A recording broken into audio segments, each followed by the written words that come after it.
संगीत क्या है, गीत क्या है, इसे शब्दों में बयां कर पाना मेरे लिए संभव नहीं है। कहा भी जाता है, जहाँ शब्द मौन हो जाते हैं वहाँ से संगीत बोलता है। और जब आप एक मन को लुभा देने वाले संगीत में बद्ध गीत को सुनते हैं, तब आप खो जाते हैं किसी और ही दुनिया में, जहाँ ना तो कुछ कहीं शुरू होता है और ना ही खत्म।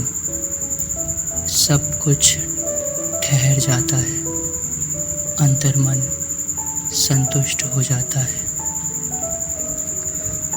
आज विश्व संगीत दिवस के अवसर पर पेश है एक प्रस्तुति।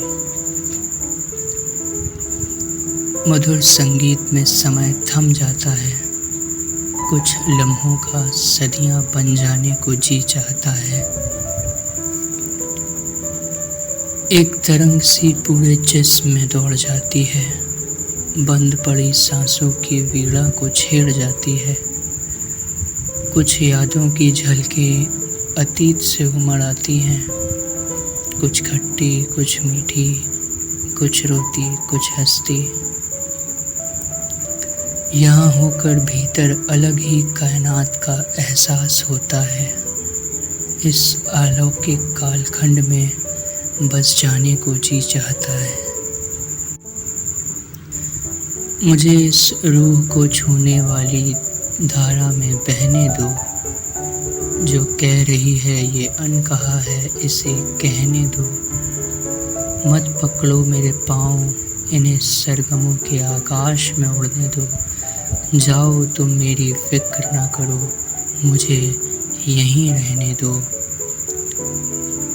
कान मिले हमें सौभाग्य है, व्यक्तित्व में वरदान रहता है। स्वयं का अस्तित्व संगीत के अमृत में मिला देने को जी चाहता है। सुरों, तानों और गीतों का अद्भुत मेल है। कैसा क्रांतिकारी प्रभाव है, कैसा ये खेल है। उदासी की गाड़ी को आनंद तक पहुंचा दे, ये वो रेल है। संगीत का ये सौरभ हवा में तिरता है। इस संगीत में समुद्र में डूब जाने को जी चाहता है। सुनता हूँ कोई गज़ल या कोई नज़्म ही सही, पढ़ते हैं कानों में अशार या शायरी ही सही। जादुई तरन्नुम से बनाए गए गीत ही सही, या लताफत से भरे व्यक्तिगत संगीत ही सही। बयां कर पाना नामुमकिन है इस फन को अल्फाजों में, सो खामोशी से इसे सुनते रहने को जी चाहता है। मधुर संगीत में समय थम जाता है, कुछ लम्हों का सदियां बन जाने को जी चाहता है।